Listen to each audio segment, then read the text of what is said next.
Hello, everybody. This is Dr. Dan Cartalicchio. I am the host of Destination Health podcast, Finding Function in a Dysfunctional World. I want to welcome all my friends and everybody from around the world listening to our podcast today. We have great guests on, and our podcast is really taking off, and I want to thank everybody for listening. We have the best guests, and today we have the best guest. We have Linda Stevens. Linda, yes. Thank you for coming on to the podcast. Thank you for having me. I'm excited. Yeah, this is going to be great. Now, Linda and I were at University of Bridgeport. We were going for our master's degree in human nutrition at the same time. And Linda, I went back and we were in two classes at the end of the program. So that's how we know each other. So okay. Linda has a master's degree in nutrition and is certified by the National Academy of Sports Medicine as a fitness trainer. She also competes as an IFBB Figure Pro. We're going to go over what the IFBB is. Linda works with Midlife Woman, helping them achieve health and wellness through sound eating practices and understanding how the body changes within the midlife years. This is a great conversation, everybody. I'm not done reading her bio yet. Hold on. I had this conversation with my friends last week. Midlife, I'm 58 years old, and you know, us baby boomers, we still want to rock out there. We still want to compete. We still want to do that. Midlife Mastery is a program she developed to support the midlife woman.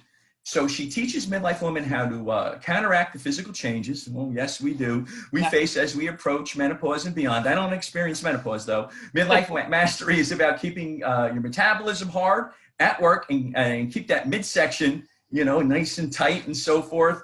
And, you know, eating habits, strength training, proper training. She presented the Midlife Mastery in 2017 at the Arnold Sports Festival Summit in Columbus, Ohio, which it was canceled this year, right? Yes. So she uses her nutrition degree, the training certificate to assist midlife females in how to eat and exercise properly. Full-time, single mom, 2 teenagers, Wonder Woman. Welcome to the show. Thank you. So, you know, my first question, and I think everybody is going to want to know, how'd you get to be a figure pro? And what was that journey like? That journey was very long and arduous, for sure. And a lot of dieting involved. But I started at the young age of 42 competing. Just someone had mentioned that I should do it, and I said, no, I would never do that. And then I went and I watched a show, and I said, I'd absolutely never do that. Right. well, because you're going to get up in a bikini, and you're going to be judged. You're going to be judged, right? In 5-inch heels. So right. I'm like, I could never walk in the shoes, so forget it. But right. Then after I thought about it for a little while, it's, sort of sunk in, and I decided I wanted to give it a shot because I am very competitive by nature. So that's what happened. I did one and I did decent. And then and I just decided, it just sort of built from there. I just wanted to keep going. Like, I wanted to get better. I want to get better. I want to get better. And then I ended up going to, I didn't even really know about turning pro. I had no idea what that was. I was just competing, you were just, I just want to compete. Yeah. I just want to get on stage. I just want to do something. This is something that gets my juices flowing, and this is where I want to go. Exactly. I had no idea. I did a national show, but I still don't even think I was really aware of turning pro, whatever that meant. Right. I did my first national show, and I thought I was going to kill it, and I placed last. So either you're really upset, or you're really motivated, or you're motivated and upset, right? I was really upset. I'm like, that's it. I'm quitting. I'm done. This is ridiculous. Right. Sure. I'm not doing this anymore. But then after the dust settled and a week went by and I was eating again and sleeping normally and I was feeling like myself, I'm like, all right, what do I got to do to get better, to get back up there, to place better? And that's really the journey. I mean, every year I just kept trying to be better and better and better so I could move up in placings.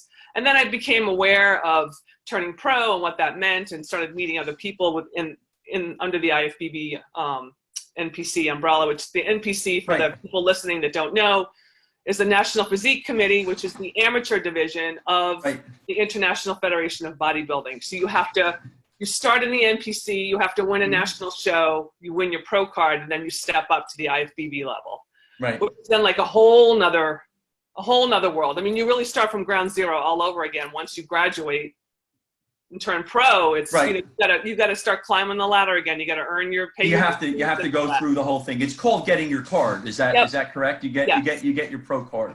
Yep. I know that because my partner, Dr. Rislow, who's a chiropractor at Suburban Wellness Group, he is an NPC judge in Florida. So when he listens to this, he'll be happy that I mentioned his name, because I never mentioned his name. A little shout out. Yeah, a little shout out. So what were you doing before, as a career, before you decided to change? What were you doing? So when I graduated undergrad, I graduated with a degree in business administration, and I worked on Wall Street from probably about 13 years. I worked on Wall Street. I worked in equity sales and trading on the listed desk. So all stocks that were on the New York Stock Exchange. So I did that for quite a while, handling large institutional trading, which was really fun, really exciting, stressful, busy, working, at my desk in the city at 6 a.m., home at night at 7, 8 p.m. I did that for a while. And then I had my son when I was 33, and I had my daughter when I was 36. So right around 33, when I had my son, that's when I decided to not go back into that world. Right. And I was a mom for a while, but then that's when I got my personal training certification, and I started working with just a few clients, just to do something. And you're making a couple of bucks here and there and stuff. Yeah, sure. So, and then I decided I really had a passion for nutrition, how the body works, how, we process food and what it does to us and all that. So that's when I got involved with University of Bridgeport, and they have, that amazing program that they have. And that's when I jumped into doing that. So I graduated, I think I started doing that around like early 40s. So it took me about 3 years, because I had to do the prereqs, because I was a business undergrad. So I had to do the anatomy and phys and general chemistry and all that stuff. So. Right.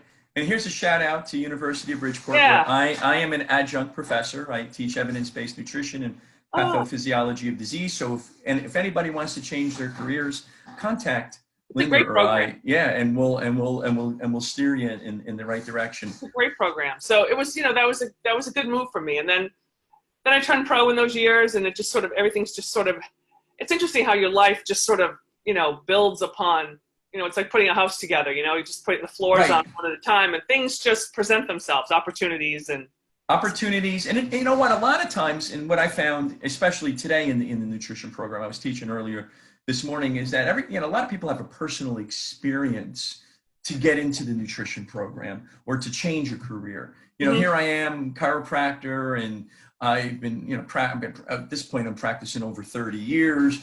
And, a little while ago, I had a cardiac event, and I was young. I was in my late 30s, and, healthcare, here I am, a healthcare provider. I felt really bad. I felt embarrassed. I felt like I'm a total failure. I'm telling patients about, health, and I'm not following this. And, I went to a nutritionist, and I really fell in love with this. I have a master's already in biochemistry. So it was just a natural progression. What was that motivating factor for you to get that master's degree? I knew that I really wanted to help people feel better. And I never realized that, I think, until I started training clients after I got my NASM certification. And they touch a little bit on nutrition when you go for your exam, but not a lot. But I just felt like I really wanted to learn more about how to help people and be healthy and live healthy, because I lived a decent lifestyle, healthy lifestyle. I was raised very healthy. My dad was a chemical engineer. He's still alive, but in his career, he was a chemical engineer. So we weren't allowed to have foods with food coloring. We didn't drink soda. We didn't eat processed foods. We never had any of that. We thought we were tortured as kids, but you came from that health background. So now as an adult, I appreciate it now, because I'm like, I never ate that stuff, and I don't. So it's not, so I really wanted to help people feel better and have optimal health, because when you don't feel well, you just don't live a fulfilling life. And it's so sad. To me, you get one go around here. So that's right. And you have to make the most of it. Some individuals think, oh, let me just eat and drink whatever I want. And, when I go. My dad did that, and he was 71 when he when he went, when he passed away, and that was another motivating factor for me because I didn't want that for myself. I'm 58. Right. Over my right shoulder, there's a little small picture of my father that when he was 58. Linda, it's night and day, except for the salt and pepper hair. It's night and day the way that we look. So nutrition is not only good to become an IFBB Pro, it's good for a whole host of things, and just to eat healthy to begin with is very important, right? Absolutely, and it's there are just a lot of people that just will say or understand they know they're supposed to eat healthy, but really just don't know how to do it. They just, right. I remember when my kids were smaller and I was working on a plan for someone and they're like, Mom, what are you doing? I'm like, oh, I'm writing a meal plan for a client. And they're like, well, people pay you to tell them what to eat? And I'm like, yeah, pretty much. And they were like, wow, but yeah, basically it's, it's what it comes down to. But, when you get a hold of someone that really needs help and you can change them and they're so happy, like that's worth more than any money they could pay you, because just how that makes you feel, like I gave someone their life back, or I changed someone's life. It's it's very right. Very moving. It's an amazingly, I call it a labor of love, because sometimes people, I work pretty much every day. Right. But it's a labor of love. It's something I enjoy doing, helping people. So well, if you're in the health and wellness community, serving humankind is what we do, right? I mean, we serve humankind. So, we alleviate those that have burdens on them. It could be being overweight. Somebody in midlife comes to you, they have estrogen dominance. Right. They're ready. They're just borderline diabetic. They're hypertensive and so forth. You have multiple tools to help them out, whether it's nutrition, it could be exercise, right. Some mindset. We'll get into mindset a little bit later on, but you have multiple tools to help them out, correct? Absolutely. So that makes you a very dangerous person when it comes to that. But it's a very rewarding career, and it is. And the human body is so amazing. So, to understand all its intricacies and how it operates, and when you put something that's not optimal in your mouth, like what it does, and then you keep consuming those things over and over and over, and how it just kind of breaks down, and it's just over time, then you're going to start to cause disease and problems and whatnot. So yeah, and that's a segue into my next question. But I want to ask you one question: who was the most difficult teacher that you had at UB? So. I don't know if you remember Dr. Saladino. I didn't have Dr. Saladino because he taught biochemistry, right? He taught us. I had biochemistry of nutrition with him, and yeah, I had advanced standing. Okay, and I had Dr. Carol also, who was also a chem teacher. I know her personally. She's a biochemist. She's a wonderful lady, but yes, I had her for 2 semesters of chemistry, and then I had Saladino, and he came in the first day, and I remember he walked in, put his briefcase down and slammed his hand on the table. And I was like, we were all like, and whenever he gave us some military speech about, the class and what he expects. And I was like, oh, damn, this is going to be hard. This is going to be hard. But as I got to know him and helped ask questions, and, he was such a wonderful, kind man. And I know he's not teaching there anymore, but I think he had some health issues of his own, but he was so good. I learned so much from him. He was really hard, but it was good. It was a good class.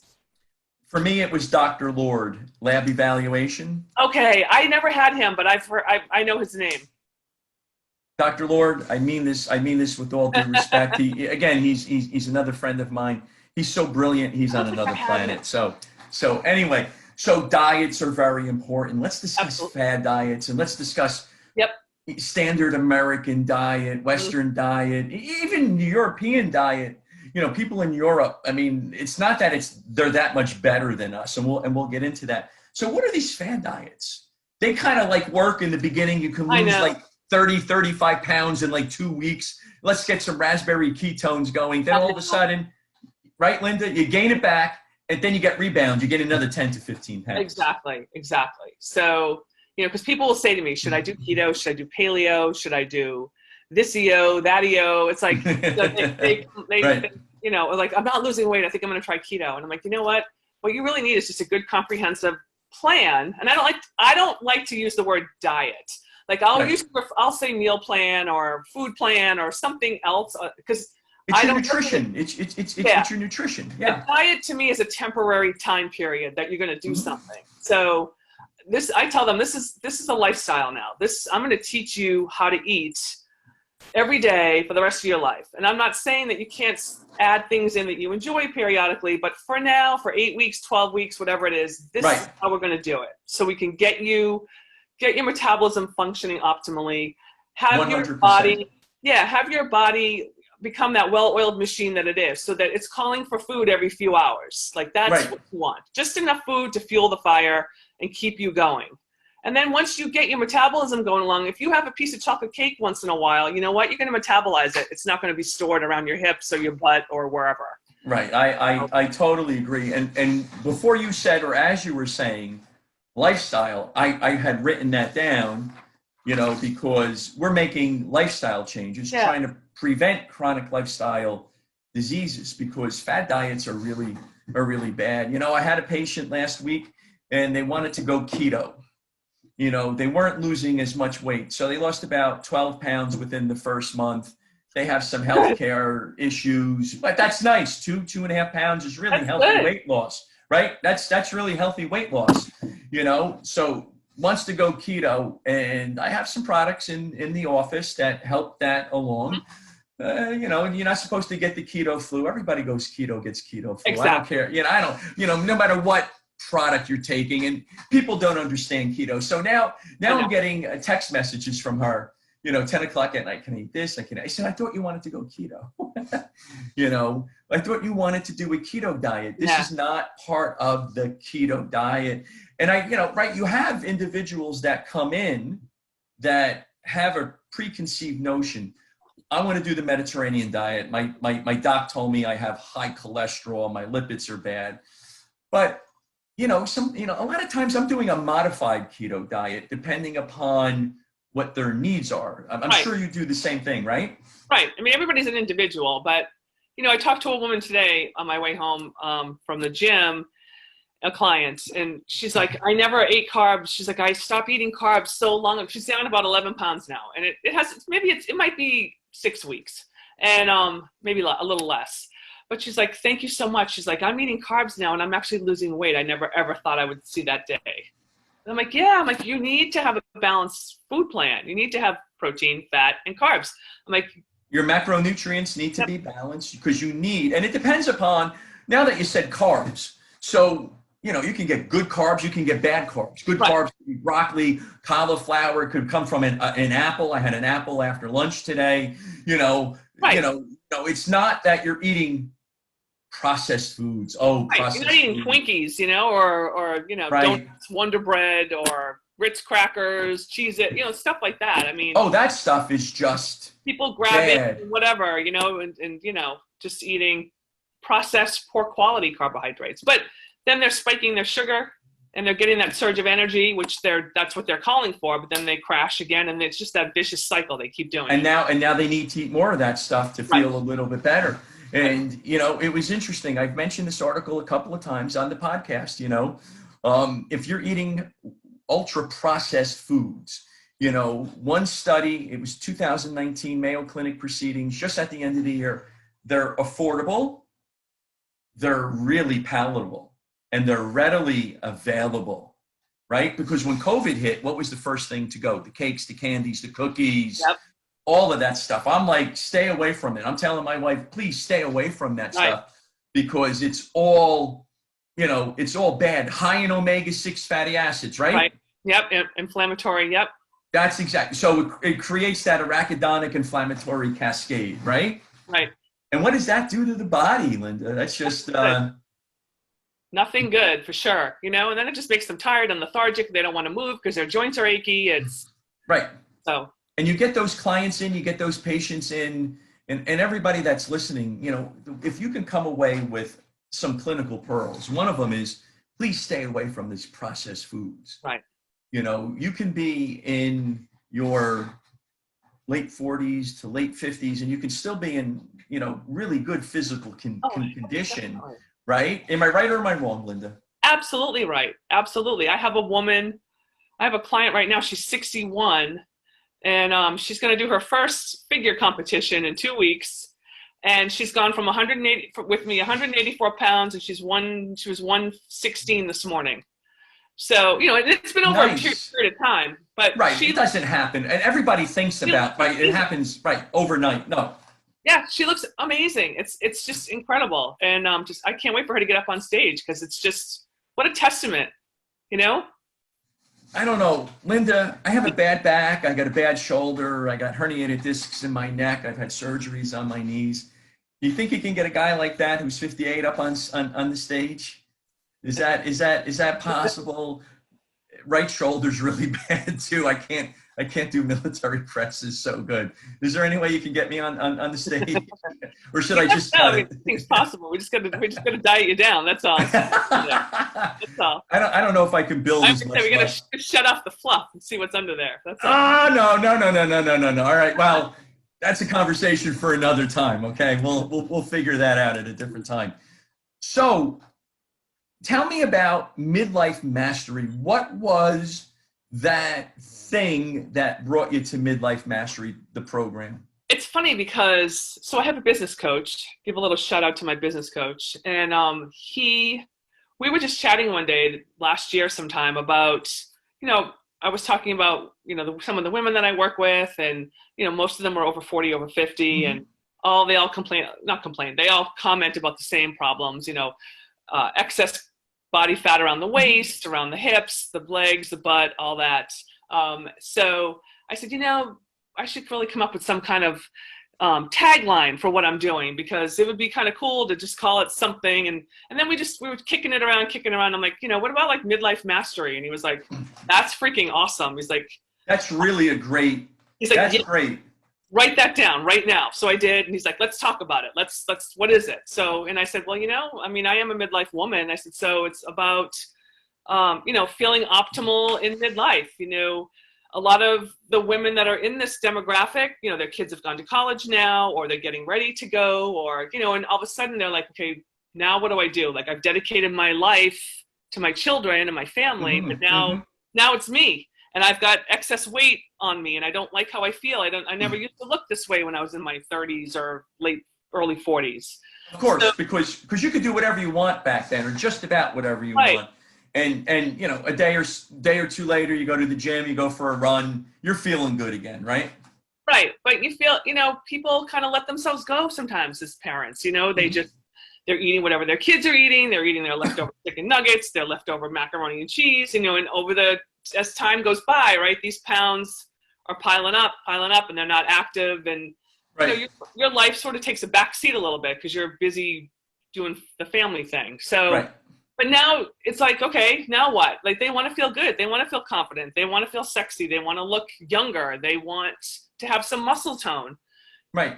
So they want health and vibrance, and right. all of that brings out health, energy, and vibrance, right? So, you know, doing resistance training, you know, eating well, you know, drinking the appropriate amount of water, all of that stuff brings you to health, wellness, energy, and feeling good, looking good, right? Right. So that's really how it was born.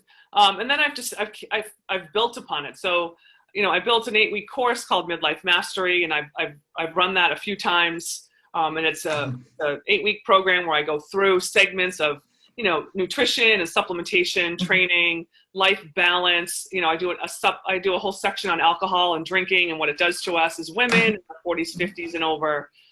Sleep, you know, going to the bathroom every day, you know, drinking enough water. I mean, there's so many components, and some of it sounds very simple, but people don't drink enough water, and people don't go to the bathroom every day, and people don't sleep well, and it affects everything in your life. I mean, you just can't function optimally if those three things aren't working.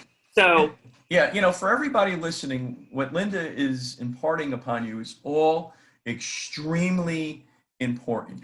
And I did a podcast a couple of weeks ago with a PhD in nutritional biochemistry. Linda, do you know what he said to me? I asked him, what's the most important aspect of nutrition? And you want to know what he said to me? I'll give you one guess.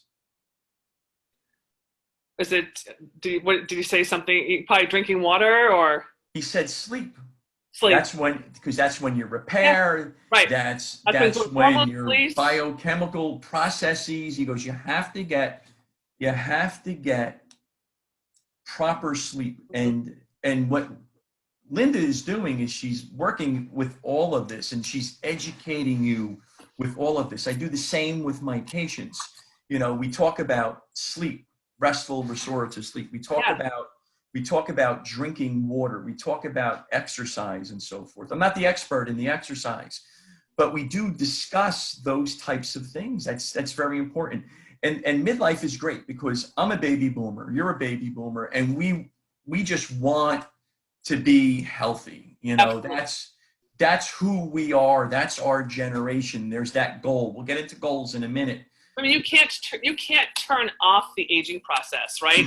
I mean, Right. the years are going to come, and there's nothing you can do about that. But I always tell the women, I'm like, what you can do is you can look really good as you go through it, and you know, and you don't need plastic surgery and all these things. Like if you just do the right things, eat the right foods, water, sleep, exercise, lifestyle, all those things. I'm like, you will keep your stress level low. It's like you'll look amazing as you age. People will tell you Right. don't look your age because your skin will look good, your hair will look good. It's, you know, it shows in your body, and it's so important. You know, you're drinking too much alcohol, eating crappy food, not sleeping. I mean, look at right away, you know, envision a person's face that does that. They're kind of dry, maybe saggy, their eyes, dark circles. Right. And I think it's important what you said before. You know, doing all of this doesn't stop you from having a piece of chocolate cake every now and again. Right. Absolutely. And I'm going to give a shout. I won't mention the individual's name. She is a IFBB Figure Pro. She's here in Monmouth County, and she was like, Dan, she said, you're so strict with your patients. Well, I get a lot of sick people in. So in the beginning, I'm more strict. But you have to be, I think, in the beginning. You have to. If you give them too much leeway, then it won't work. But then she said to me, you know what? Flexible dieting, sometimes if they have that little piece of chocolate after they've lost all of that weight, you know, it's not such a bad thing, you know. Right. And you know what? I have people here in Monmouth County, they say, oh, that's terrible, the flexible dieting. But then you see them out, they're having a scotch and they're having a hamburger, you know, and they're supposed to be fitness trainers and things of that nature. So I said, you know what, just a little bit every now and again. After we get through that initial phase, I'm happy, right? I think that's a good strategy. And I do that too. When I have a client that meets a goal and gets to where they want to be, then I put them into maintenance, and I tell them, okay, right, this is what you're going to be doing during the week. And on Saturday night or one night during the week, have, you know, a cheat meal or a meal that you enjoy within reason. It's not an eating fest. But you know, if you want a burger and fries, have a burger and fries, whatever it is. Right. That's after you've reached some milestones. Yeah. And enjoy it, and don't feel guilty about it. Don't be like, oh my God, I just had that burger. No, you know, it's like, enjoy it. Let your mind relax around it. Enjoy the food. You'll metabolize it because now your metabolism is working the way you want it to, and in your exercise. You're a better fat burning machine. Your percent, you know, lean muscle mass is up. Your percent body fat is down, and you're just a better fat burning machine. Whereas here, if they had it, you know, then maybe they would put 2 or 3 pounds, you know, if they're eating that stuff today and not moving. And I know for myself and for you know, my experience with my patients, if they feel really bad surrounding it, then they eat more. Then they're like, the heck with it, right? Guilt around it. You know, and you have guilt. Now, you mentioned the magic word before, and everybody gets upset when you use the word supplements. Oh, I know. Everybody believes nutrition is supplements. And I tell the students, you can't out-supplement a bad diet. Exactly. Right? And you and I went through UB, you know, we even before UB, you and I knew this. I mean, it's just common knowledge. You know, tell me about how you supplement. Well, usually what I'll do is, you know, depending on the individual, if there's, like you said, if there's some pre-existing condition, I always like to look at their blood work and just sort of see what their levels are and some of their different, some of the different components. But I like using a really good multivitamin because I do feel like a multi sort of fills in the gaps, because sometimes, every day you might not be 100% on point. So it just sort of fills in the gaps. I do like to use a fish oil. I think that's very important to get omega-3s, especially I agree. if a person's not eating salmon or some sardines or mackerel, fattier fishes. Then there are some other ones. If someone's having a sleep issue, I like to use ZMA. I don't know how you feel about ZMA, but I like them. I use that before bed at night. Also, depending on the woman, I like to supplement with DHEA. I find that works really well with a lot of the midlife women. Helping them, balance cortisol levels, helping them build muscle and retain muscle, helps them feel good, increases libido a little bit. So, and I'll do a little research into that with them to see. And, it depends. Calcium, magnesium, vitamin D3. Things like of that nature. I try not to over supplement people. Ashwagandha, if someone's really high stress level, there's a lot of different things. So I make a lot of different recommendations, and then I go through it with the individual. Right, and it depends upon what they need. I had a patient earlier today, and the first thing they said, the last time I went to a functional medicine practitioner, I walked out with $4,000 worth of supplements, and they said, "Whoa." I said, I promise you right now, you're not going to get $4,000 worth of supplements. I'm not even going to order a vitamin and mineral panel right now to even see if there's any deficiencies, because we have other issues that we need. $4,000 worth of supplements that's a lot of supplements. I mean, that's like, I order that for a bunch of patients. It's just not one patient, Right. So it depends on the individual and what some of their major issues might be. And for everybody listening, all of our listeners, what Linda just said is that don't go crazy with supplements. Supplement is just that. It's a supplement. It's not to replace that particular good diet that she or I would put you on when you would come to see us. So what's your outlook on women's health? Over 40, over 50 years old. What's your outlook on this? Well, my outlook is positive, because we're really in control of how we feel and how we look. Yes. And it's very simple things that they have to do. I mean, they don't need to go to the gym and set PRs and all that. But you don't even have to join a gym if you don't want to. There's lots of things you can do. Just get outside and walk up hills, or hike or bicycle. There's lots of things you can do. Buy bands. A lot of exercises that you can do. Right. And, and just being proactive. I'm really big on saying be proactive about your health, not reactive. Because, when the doctor tells you that, this is wrong or that's wrong, or now you've got something that, you don't want to hear that you have, now you're in a different place. Now you're reacting. And, get in front of it so that you don't have to hear those words uttered to you: diabetes, high blood pressure, heart disease, cancers, whatever it is. Right. Those words are horrible when they come in. Another patient came in today crying, been through the gamut, been through everything, and they were diagnosed with some of those types of things. And and a lot of it's preventable just by the foods and the things that we make, the choices we make every day in our life. So, I tell women when I talk to them, I'm like, at this point in our lives, I think we have two paths we can go down. Path A is taking care of yourself, being proactive, doing things so that you live healthy, look younger, feel great, in your 90s, still feeling the same way. Or path B is, now things are going to start to happen. You're going to be in the doctor's office. You're going to come home with a prescription, and then something else isn't going to feel right. And I'm like, it's really two paths, and you have the choice to decide which way you want to go. You absolutely do have that choice to make that lifestyle change, and I think that's very important. That's my outlook on that. I feel that we can take charge. And I don't like when women say, well, I'm just getting old and this is kind of how it's going to be. And I'm like, I don't accept that. I'm like, that's just a cop out to me, just to continue to live, not optimally. That to me is just an excuse to say, well, it's too hard, I don't want to do it. So and what you're talking about is mindset. You're trying to change their mindset too. So talk a little bit about changing. How do you change somebody's mindset when they come in?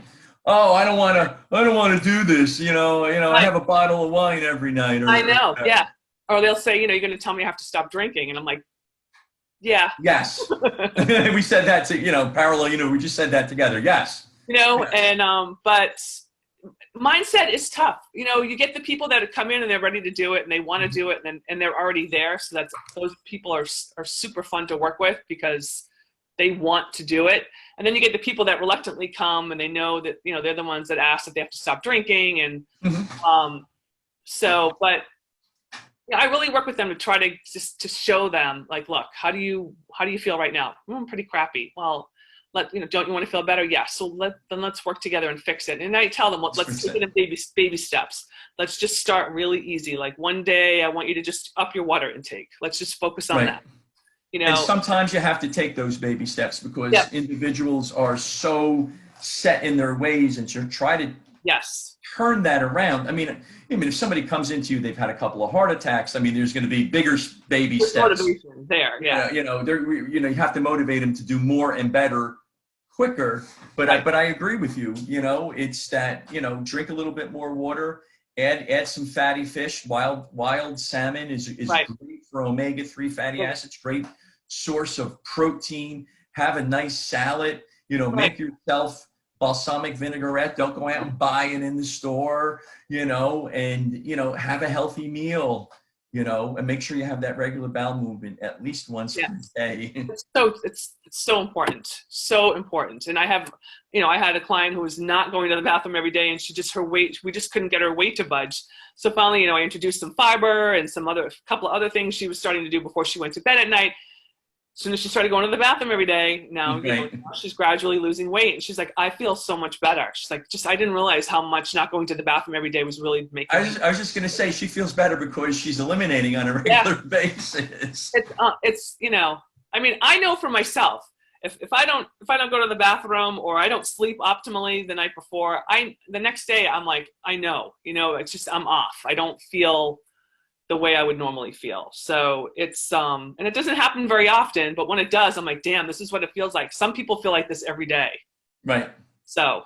And you know what I say, Linda, to the patients is that if you're with me for 4 to 6 weeks and you're losing that weight, my goal for you, and we'll talk about goals now that I mentioned that, my goal for you is to feel so really good that you don't want to look back and you don't want to go back eating that fast food and so forth.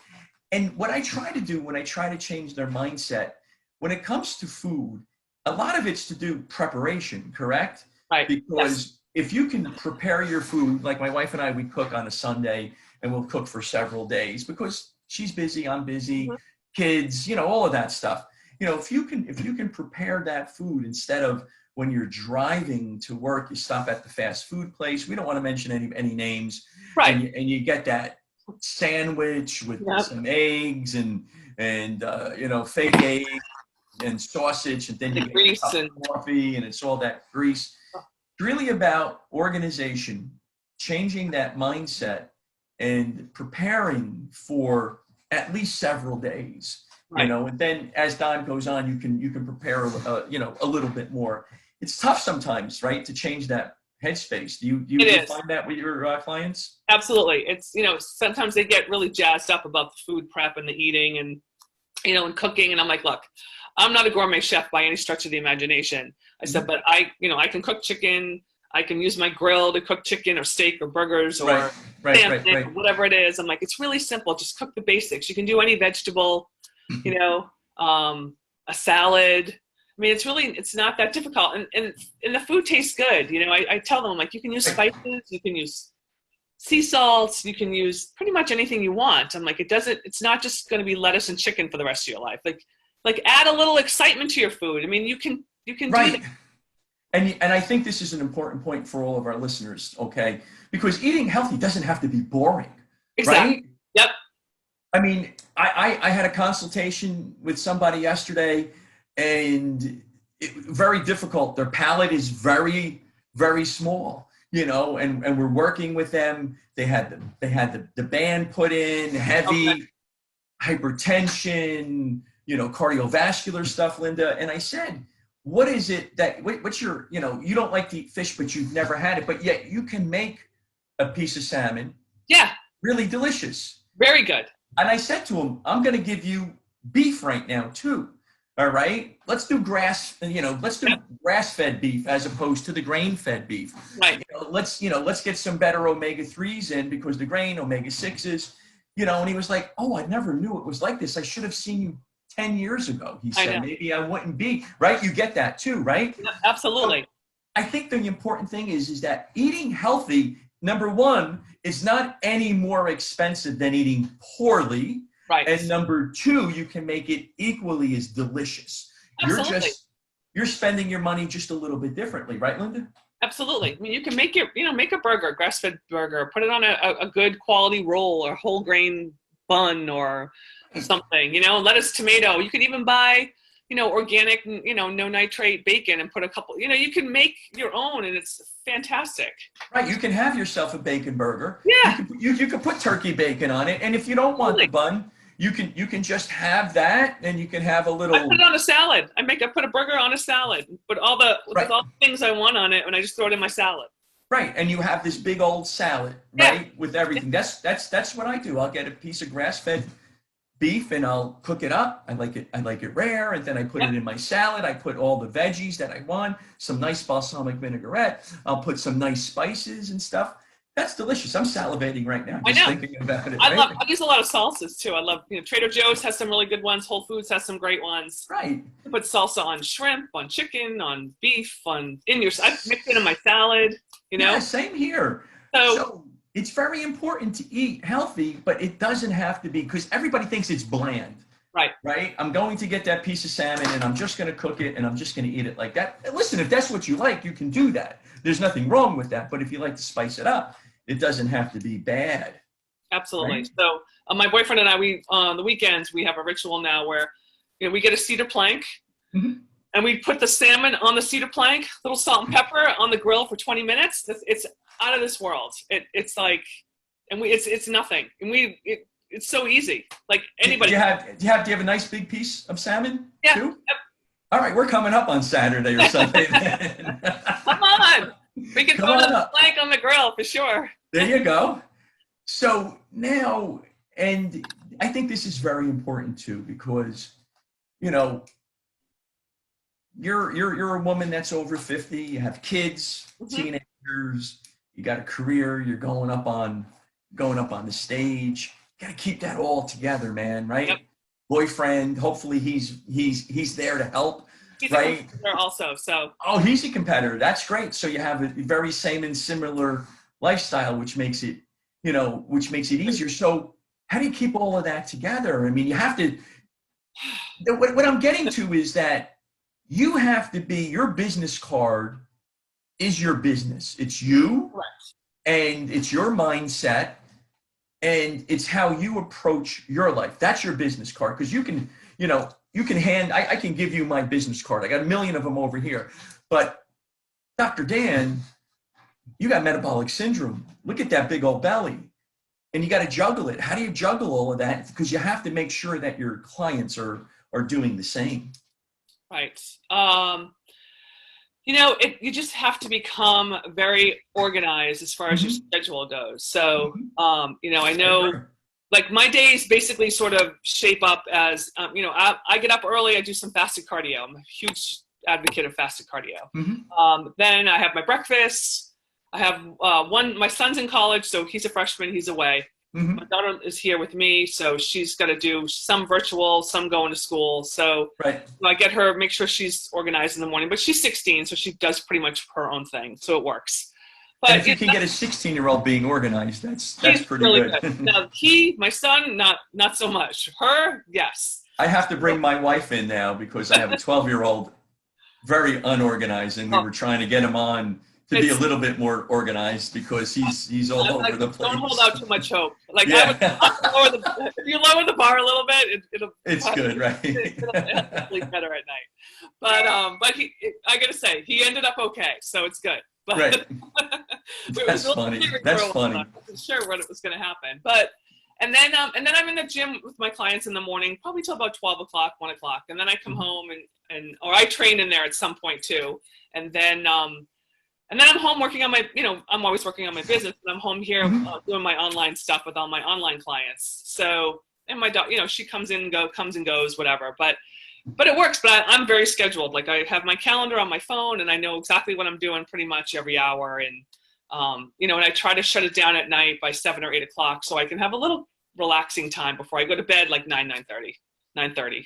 It sounds like we live in parallel universes. You have to be organized to have a really good lifestyle, whether it's eating and so forth and so on. I have my phone where I have my calendar.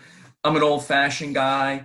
I like to have this, and I have another calendar that I put it in. So, that's how organized I am when it comes to this, and it's very important. You have to be. You have to be. And that goes back to prepping your meals during the week, because I do that as well. So I'm cooking at some point. I usually cook, and because if you're out Saturday night at a party and you had a 6-pack, you had a 12-pack, you're not doing that the next day. No. So no, I love that face that you just made when I said that. You know what? It's like every day is pretty much the same for me. It doesn't matter whether it's Sunday, Wednesday, Monday, Tuesday, Friday night. It's every day I do the same thing. So that's just how I roll. So right, I love that. Yeah. So do you help your clients with goals? Yes. And how do you do that? Because it's important. You and I were talking about this. It keeps you young at heart. I like to have a lot of goals too. I have business goals. I have personal goals. Even 58, I have my athletic goals. I want to break the 800-meter world record for those that have gray hair on. So I'm looking to do that. So anyway, what do you do with the individuals with goals? Most of the time, a lot of it's weight loss goals or some kind of lifestyle goal. Like I said, I have a client right now that's 61. Her goal is she's getting on stage in 2 weeks. I have another woman who's in her late 40s. She's going to be doing a CrossFit competition soon, which I'm actually really excited about. I've never really had. I've worked with bikini competitors and figure competitors and men's physique, but I've never had a CrossFit client. So now she's going to be doing that at the end of the month. So I'm going to be helping her get ready for that. So a lot of them, some of them have fitness goals, which is always really fun. But a lot of them just want to have, a goal to feel better in life. But what usually will happen is once they start losing weight and they get exercising a little bit more, they're like, do you think, sometimes they'll be like, do you think I could do a competition? Or, I'd like to build more muscle. Do you think that's possible at my age? Or so usually it's the goals around losing the weight, and then the ones that kind of ensue after that because they've started to lose the weight. Yeah, sure. I mean, you have a client coming in and they see that you're in your 50s, and then they really start feeling better. Now they're motivated and they're saying, you know what?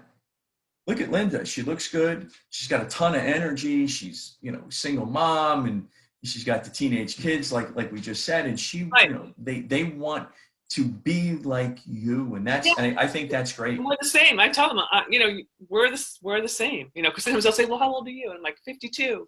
And they're like, oh, you are? And I'm like, yeah. So, and I'm like, I'm you, you're me. Like, we're all in the same boat here. So yeah, just what you choose. It's what you choose to do with it. Do you want that chronic lifestyle disease, or do you want to stop and get off that and go more towards health and have more health and vitality? I want health and vitality. And a lot of times I get the comment of, well, it's easy for you. And I'm like, you know what? It's not easy for me. There are days I don't want to get out of bed to do fasted cardio. There are days I don't really feel like squatting and lunging and doing those things. Or, I don't know, just whatever, I'm like, it's not easy for me. I have to make sure that I do the things I'm supposed to do every day. Well, you're a human being also, and you have your good days and you have your bad days, and that's normal, with everybody. And we're trying to teach this to my son. If you're having a bad day, sometimes you got to will yourself to have a better day, because if you have tests that day, he's 12, or if he plays hockey, if you got a hockey game that day. Yep. If I'm traveling to someplace in Canada when it's 50 degrees below zero, you better will yourself to play better, because I'm spending a lot of money. It's true, though. It's true. It's like, and with the younger kids too, they've got to learn how to not let a bad test or something destroy the rest of their day. And that goes with teaching them that, and also maturity too, because they're still young. Absolutely. I still see it with my 16-year-old. She'll come out with a long face. And I'm like, she's like, I only got an 85 on my quiz, and I'm like, Well, that's good. But, if you want better, then you're going to have to, what did you not do this time to get that 85 that you need to do? You next got to put the effort in. It's just Yeah. the same thing. If you come to see us, listeners, if you come to see us with cholesterol, or diabetes, and if you don't put the effort in, and if you don't listen to us, and my HbA1c is still high. Well, Right. I mean, we're almost up on our hour, believe it or not. I know. It feels like it just started, and I have more questions. I and know. we're gonna bring you on. Now, you said that your boyfriend's a competitor. Yes. I think we're gonna bring him on the next time, and the three of us will talk. That'd be great. Yeah, you'd love to talk to him too, even if you did it separately. He works with a lot of men and testosterone issues. So you know what? When we get off, I'll get his number and I'll set that up. All right. Absolutely. How can people contact you for the Midlife Mastery program? People can contact me. I guess the easiest way is to go to meetlindastevens.com. So it's Stevens is STEPHENS. So it's meetlindastevens.com. And that'll take you right to my contact page, and then I'll get all the info. And so you get all the info from there. So, for all the listeners, I recommend Linda. I mean, come on. Absolutely. Look, I mean, I recommend Linda. Give her a call and get into this program. She can help you out, whether or not you want to be on stage or not. Yeah, that's one piece of my business, but. Right. And I wanted to make that clear, that that's a piece of her business, but it's not the full aspect of her business. No, the Midlife Mastery Woman is my niche. That's where she lives. So if you need this Midlife Mastery, give her a call. I recommend her 100%. Linda, thank you very much. Thanks, Dr. Dan. This was a lot of fun. I want to thank all of our listeners for coming on. Go to YouTube, go to Suburban Wellness Group, and don't miss an episode, because listen, we got the best of the best of the best. Look, we have Linda Stevens, so you better listen in. So thank you, Linda. Thank you. And we'll see everybody soon. Take care now. Bye-bye.